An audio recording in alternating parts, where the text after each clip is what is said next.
Thank you. Thank you. Thank you, everyone. Thank you. Thank you all for joining us here today. We're here to say two words: no more. You heard the people, many of whom were victims or had family members who were victims of crimes, speak out so beautifully, so powerfully in that video, and that is our message of the day. I want to acknowledge everyone who put together this Unity Summit. Thank our Lieutenant Governor, Antonio Delgado, who you'll be hearing from this afternoon, for him and his work on this important initiative. Also, you'll be hearing from Loretta Lynch, the former U.S. Attorney General. Carol Mason, I want to thank you for your heartfelt warm welcome and all the great work you do here at John Jay. And to any John Jay students out there, thank you for coming. Thank you. Thank you.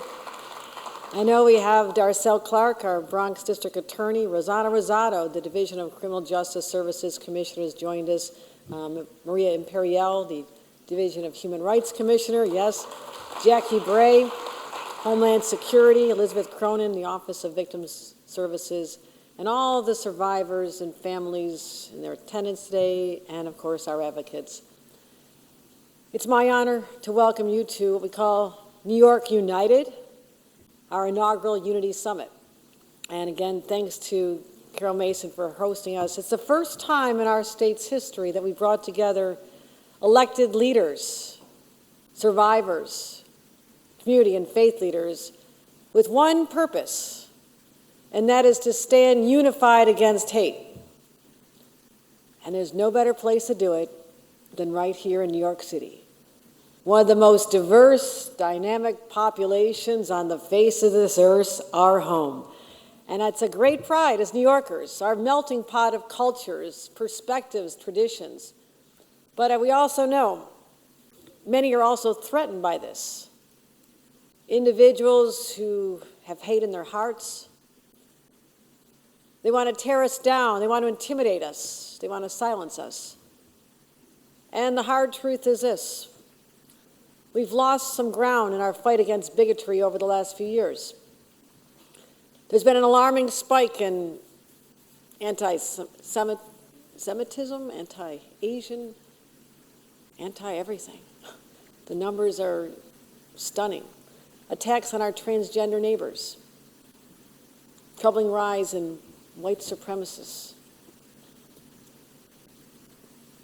Hate and bias more and more seem to be pervading our society with devastating consequences. You know, as you mentioned, I mentioned the video, the voices, you heard in that video, they all know the price of hate. They know the price of letting hate fester. Zanetta Everhart's son survived the top shooting in Buffalo. An act of a white supremacist whose hateful thoughts were fed by insidious websites, the dark web, where he absorbed this information and wanted to be a purveyor of that hate himself, and he was successful. I met Zanetta's son many times. I sat with her. It's terrorizing to think what happens when you leave your home to go to a grocery store on a beautiful May Day, the anniversary of which was this Mother's Day, 1 year later. You think about Deborah Halberstam's son, Ari, who was killed in an act of anti-Semitic terrorism. To this day, his mother has channeled that loss into a powerful movement, and she's been unrelenting in her pursuit to bring justice and to bring hope to communities that are feeling under siege. Mohammed Amin survived a hateful attack on the eve of the New York City Pride Parade. Cecile Lai and her son, a military veteran, were assaulted in Queens because of their Asian heritage. Pearl Love attacked on the subway for being transgender. Gisela Lucero's brother, Marcelo, was killed by a group that intended to hurt Latinos. They all lived it.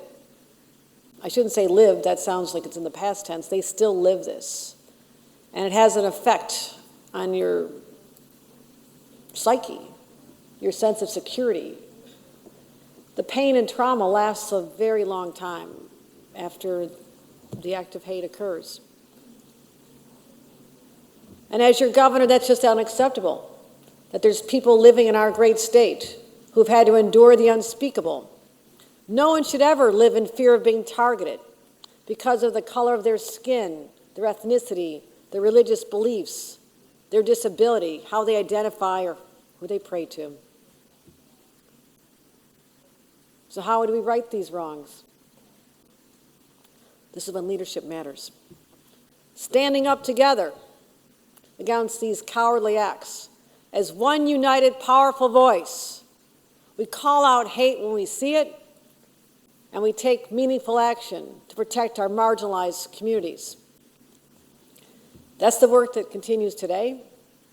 That's the purpose of this gathering with all of you and our partners throughout the state. We launched a hate and bias prevention unit within our Human Rights Division last December. We were proactive in our efforts to stymie the flow of hate coming to our communities. We launched a massive statewide effort with stakeholders in all 62 counties, and that is reflected by more than 400 people joining us today. As I'm fond of saying, it's not a surprise, I'm from Buffalo. I have to be kind of scrappy, don't mind a good fight. When you attack one of us, you're picking a fight with 20 million New Yorkers, and that is not the fight you want to pick. And that is the idea behind the Hate and Bias Prevention Unit and the purpose of today's summit. Standing together, being bold, raising up our voices, sharing strategies, resources, ideas, perspectives, promoting and scaling local initiatives that work, building awareness so others can join the fight, and getting this down into our schools. I was in the Elmont School District yesterday on Long Island. Beautiful melting pot. Saw kids of all backgrounds playing together, working in a STEAM lab. They didn't care about the color of the skin of their classmate. They're all kids. That's how we start out. That's how it's supposed to be. But at some point in people's lives, whether it's the influence of social media, what they're hearing at home, what they're seeing on the station that's being aired on television all day, somehow hate gets in their heart. We have to reverse that. We have to show them there's a better way, building that awareness. So today you're going to hear from people at every level. There's not one answer. There's many ways to attack this. You'll hear from the United States Attorney, former United States Attorney General Loretta Lynch. What a name, what a powerhouse.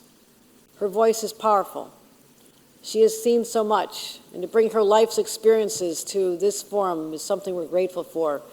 You'll be hearing from members of our state police, a high-ranking unit, our domestic terrorism task force. And unfortunately, they've been too busy.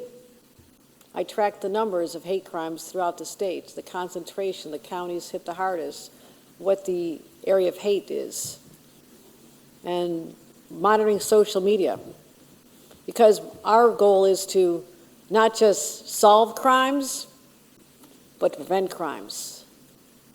And that's one of the reasons we have tough red flag laws in our states as well. When you see someone that you are showing the signs already they could do harm to themselves or do harm to others, you have to be ready to take the guns out of their hands or out of their houses and stop the insanity or the violence. And I wish every other state had the same laws we have, and they don't. They need to. They need to. We saw since the Buffalo massacre last year, we went back to the legislature, said we can do more. Passed some of the toughest laws in our nation. The red flag laws saying to our state police and anyone, you see something, you're going to take action. No more questioning. And that has made a profound difference in keeping the guns out of thousands and thousands of individuals. But I also have to call on other sources of support, trusted voices in communities, the grassroots organizers, the clergy, the faith-based community. They're always the ones who are there, whether it's during a pandemic, whether it's consoling a family after a shooting, whether it's presiding over the funerals of a loved one, victims of all kinds of crimes, but particularly the insidious hate crimes. They're on the front lines. They're doing extraordinary work. And I'll never take for granted their depth of passion, their love of fellow humankind. Our goal today is to build stronger connections, to deepen that sense of responsibility to each other, to connect the dots at the state, federal, local levels, spark collaboration where there has not been adequate collaboration in the past.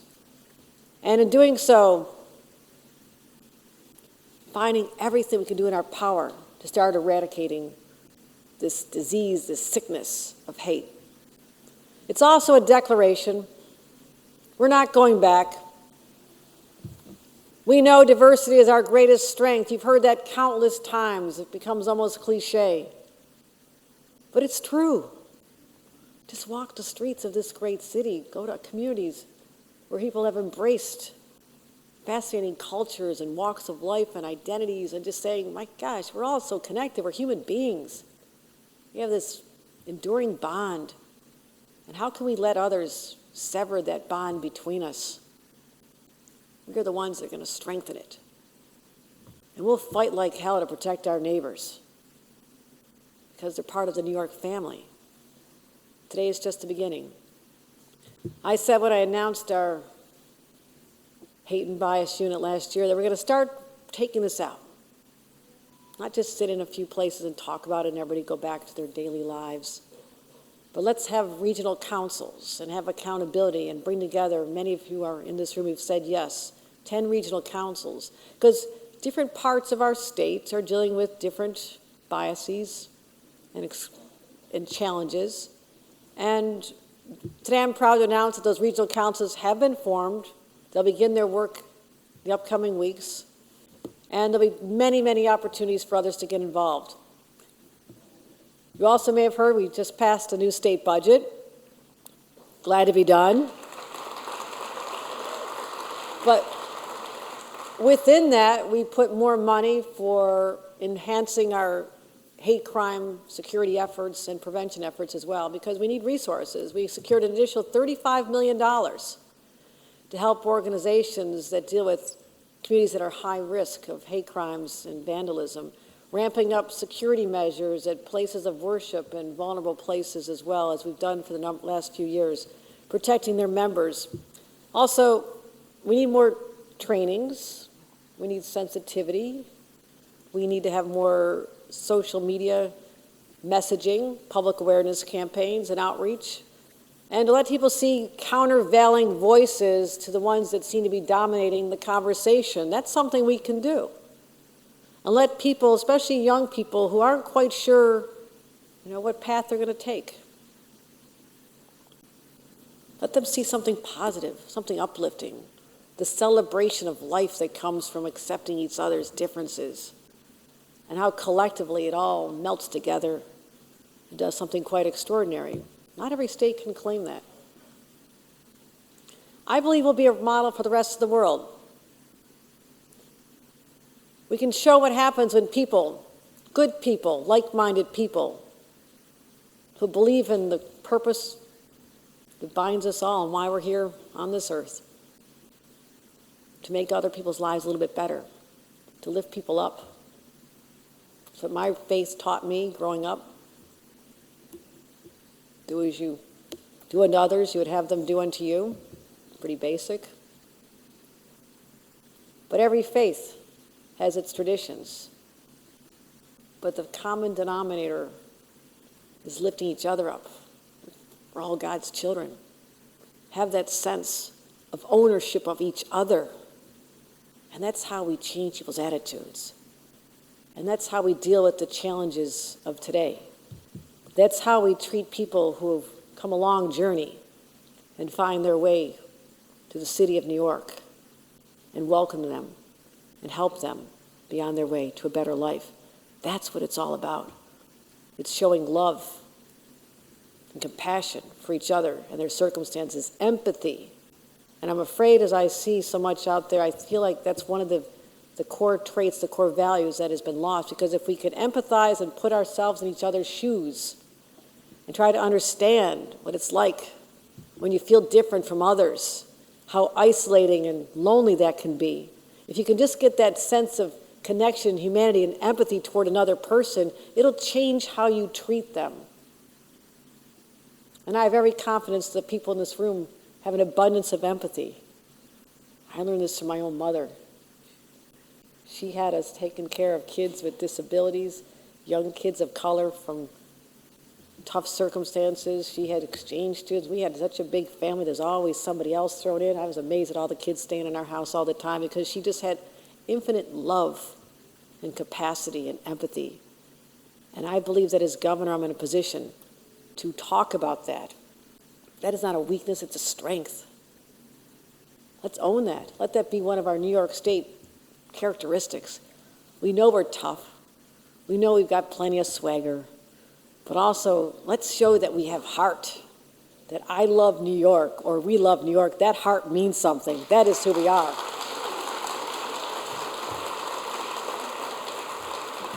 So, if you watch the video again, listen to those voices. They're not actors. They're not people who probably ever wanted to be in a video talking about what it's like to be the victim of a hate crime. I guarantee they did not. But they lived something. And if we have the human capacity to empathize with their story and see them as brothers and sisters, let us be empowered in our own spirit and our own souls to take this mission and to do something quite extraordinary. And this is to help let people know that New York State is a special place. It is unique and is a place that is full of love. So listen to Zenaida, Devorah, Mohammed, Cecile, Pearl, Iselo, and all the others. Listen to their strength, their determination to take a horrific situation, turn it around, something positive, because they stand strong. They are undeterred by the forces of hate, and therefore so should we. And that is proof that here in the state of New York, I'm here to say, you combine all of us, we outnumber the haters. We outnumber the haters. There are so many more of us that we band together. There's strength in the numbers and the certainty of our righteousness of our cause here. And we'll build up the communities and let the next generation know it stopped with us.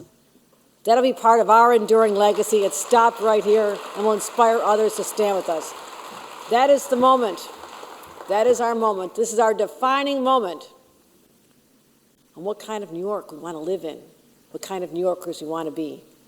And I will tell you, I am so optimistic. My belief in you is enduring. And there's no limit to the capacity of what we can do, standing strong together against hate. Thank you very much.